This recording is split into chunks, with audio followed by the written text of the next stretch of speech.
Good day. I've got a little spot here down from the dam, and it's headed towards Swift Park.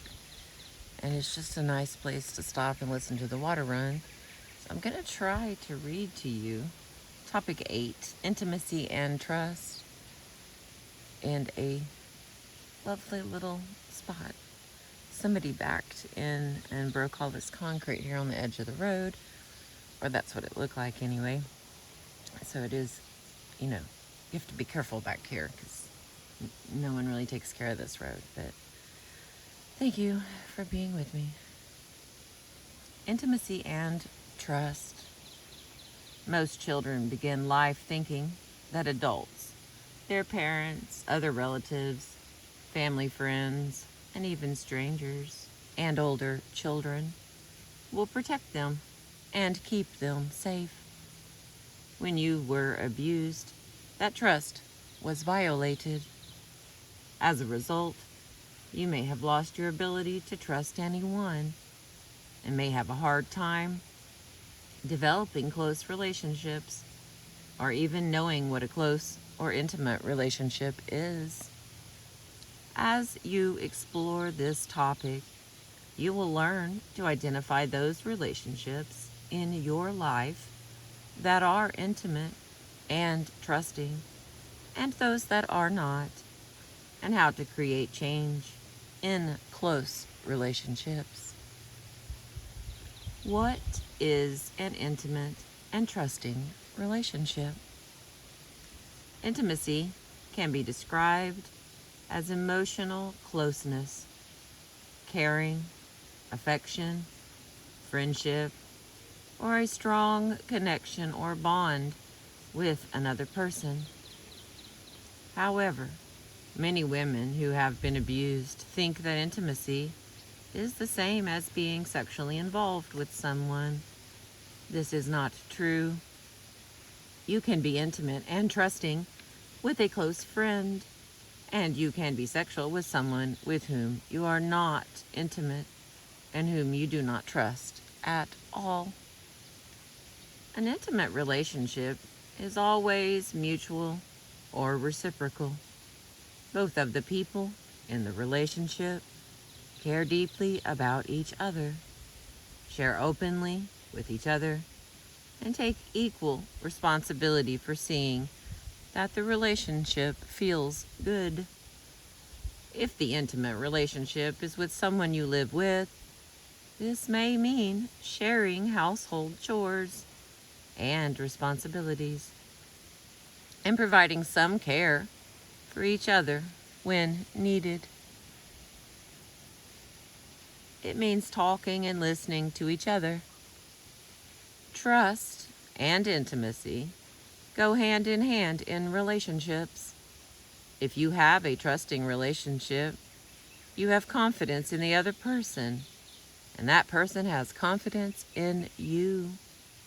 You each have a sense of how the other person will respond and feel comfortable that the response will be validating and affirming. Of course, intimate and trusting relationships don't feel good all the time.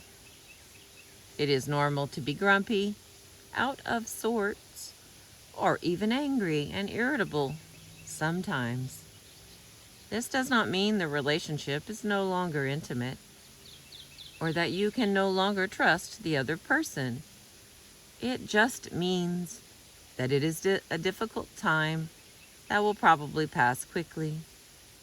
If it doesn't pass soon, you and the other person can talk about what you each need to do to make the relationship feel right again.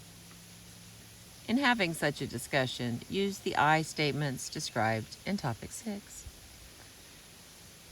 And the next category, identifying relationships that are intimate and trusting.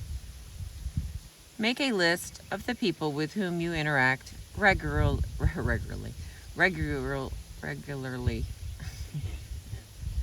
It can be family members, friends, co-workers, or healthcare professionals. So we're going to make a list of the people with whom you interact with on a normal basis or regularly.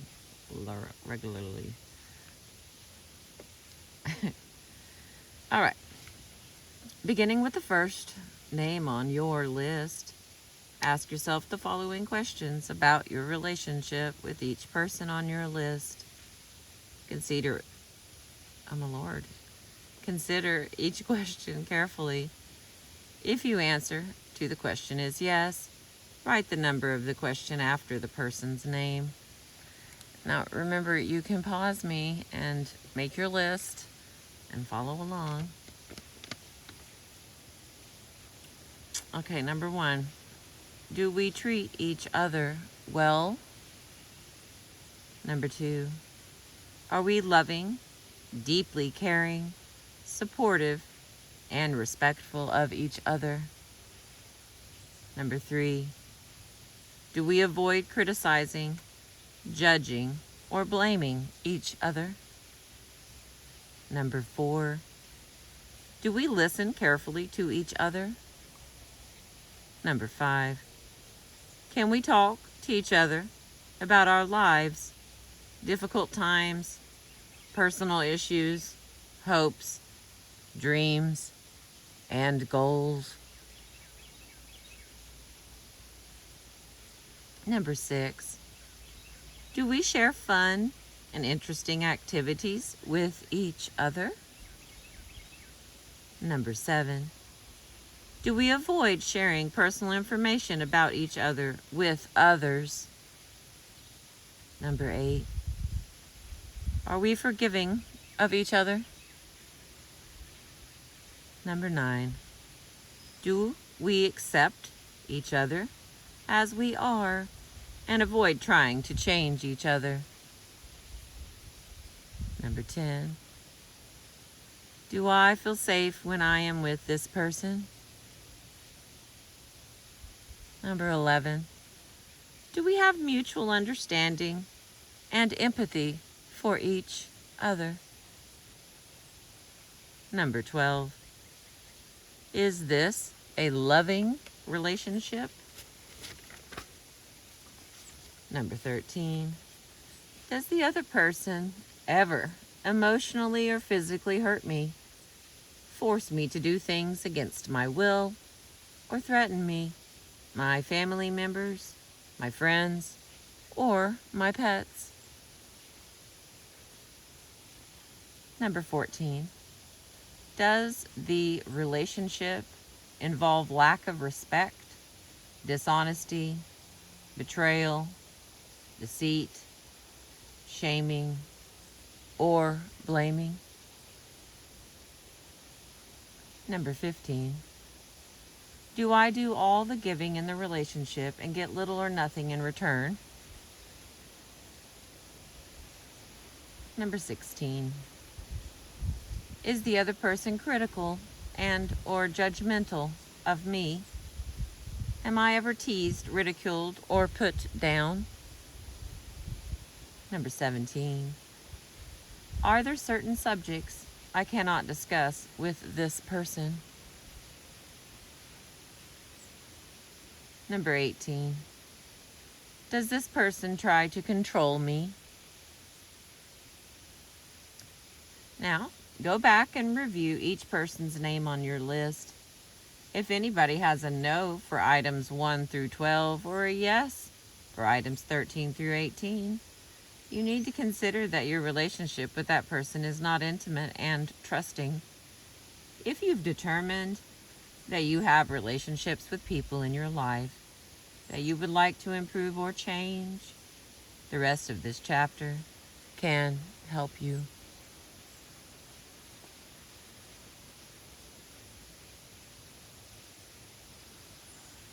All right, the next part, improving a close relationship.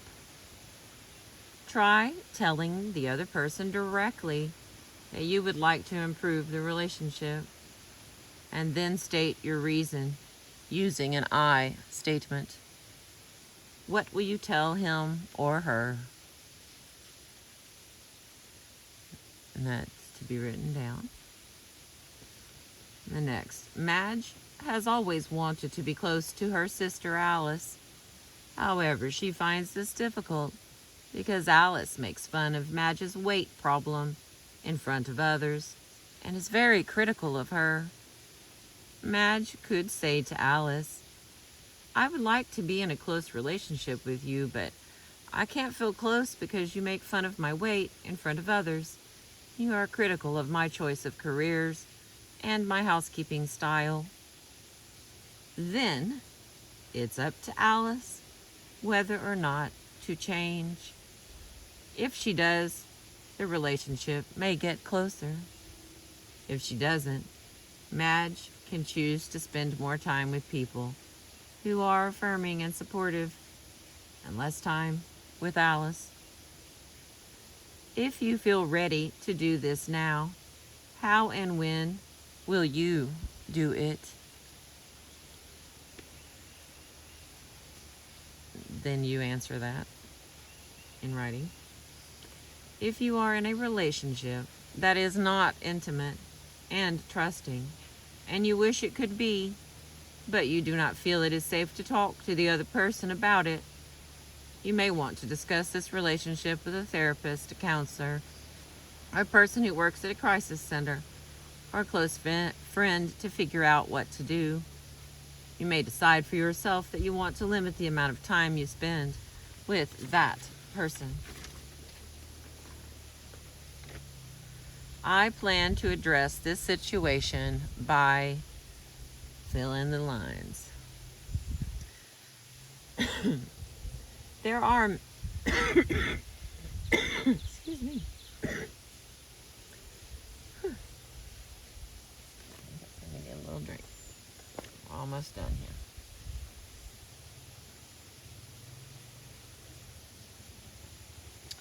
There are many issues that can get in the way of intimacy in a relationship.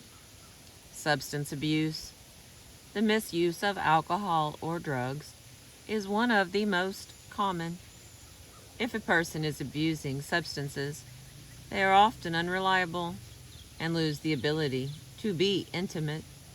They may behave in ways that are hurtful or make you feel unsafe. Illness, stress, overwork, and fear can also affect the ability to stay strongly connected with another person. Jill's partner, Anne, is in a very high-pressure corporate job. Her company was involved in restructuring, and Anne was under a lot of stress. She began staying at work late, and when she came home, she was often tired and very irritable. She stopped doing her share of the household tasks and refused to go out with friends or even go for a walk with Jill. Jill began feeling more and more separated.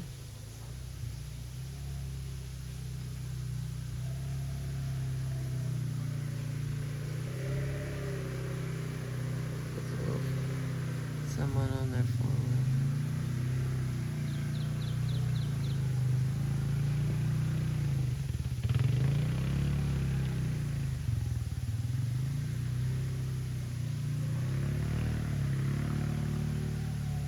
Sounds really nice though. Got a beautiful purring engine there.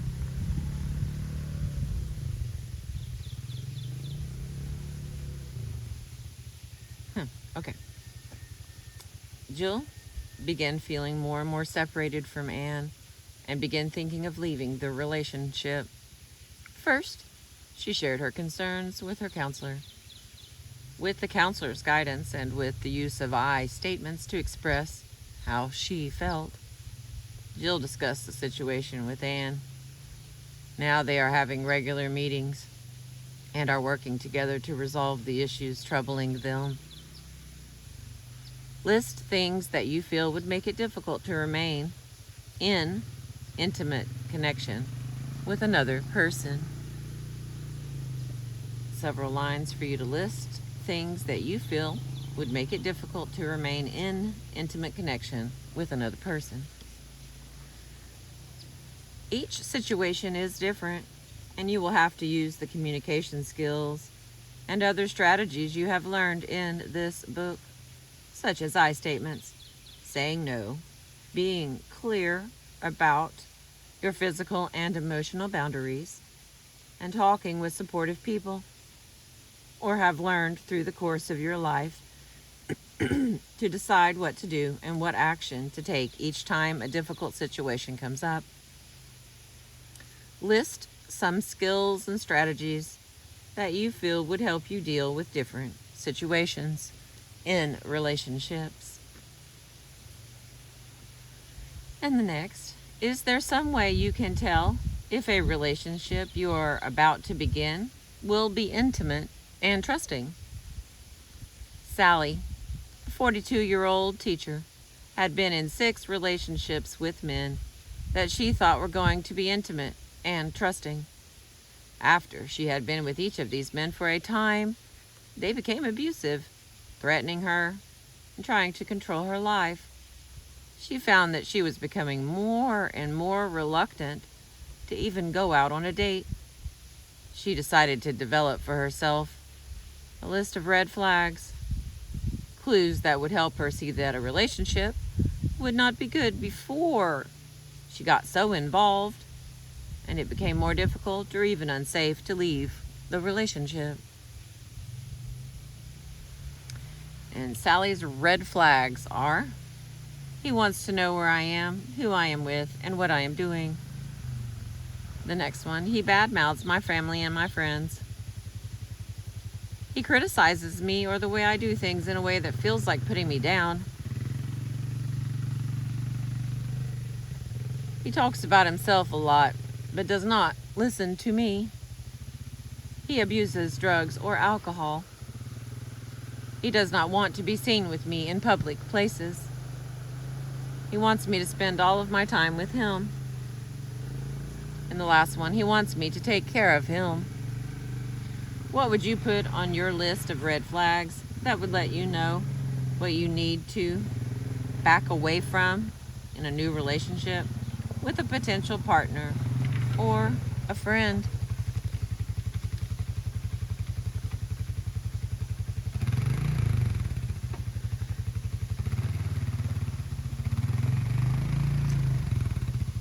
Use this list as a guide when you are considering a new relationship. Alright, I'm almost done, but this next part's kind of a long paragraph, so I'm kind of waiting on my visitor here to get far enough away. Excuse me. How fun driving through all the water. I hear a lot of those sounds. I don't know. I failed to read what kind that was, but that is a beautiful sound. I am definitely an engine person. and I like the smell of high quality gasoline when it's coming out of an engine that sounds like a, I don't know, loving animal, I guess. All right, back to the point here. Sorry about this interruptions. They come and they go. Okay. Describing an intimate and trusting relationship. Many women who have been abused find it difficult to think of any good relationships at all. They often feel as though they are surrounded by people who do not understand them and who treat them badly. It helps to think back carefully and come up with someone in your life with whom you had a good relationship. Martha is a 55-year-old social worker who has a hard time making and keeping friends. She feels that her inability to trust others causes her to back away when others start getting close. In other words, she sabotages relationships before they have a chance to get started. It helped her to think of the close relationship she shared with her grandmother when she was growing up. Her grandmother lived just down the block from where she lived, and Martha usually stopped there on her way home from school.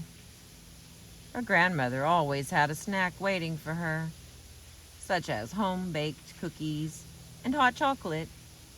She listened intently while Martha shared the happenings of the day, as well as her deepest feelings and secrets. Her grandmother told her stories of what it was like to grow up during the Depression when there was so little money. Excuse me. They played games, read books, and were silly together. Now, when Martha finds herself sabotaging a new relationship, she remembers her grandmother. She remembers that there are good people she can trust. This memory sometimes helps her have the courage to risk a new relationship. Write about a person in your life with whom you enjoyed an intimate and trusting relationship. It could be a family member, friend, teacher, or even an employer. All right, the last two here. Optional activities. Draw a colorful picture or make a collage that shows how it feels when you are in a relationship with another person that feels good to you. Number 2, spend at least 10 minutes talking to a friend with whom you have an intimate and trusting relationship. And the last part, things to remember every day. These are things to save in your phone, write on a piece of paper you can see it on a regular basis. The things to remember every day are kind of like affirmations, in my opinion. That is personal opinion. I deserve to have intimate, trusting relationships with others. I know that an intimate, trusting relationship is mutual and safe. I decide who I want to be close to and with whom I want to have sex. I make plans and take action to deal with difficult circumstances in my life.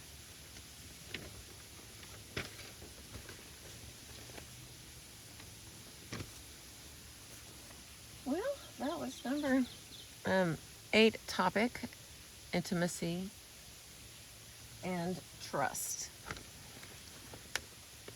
Thank you for listening with me.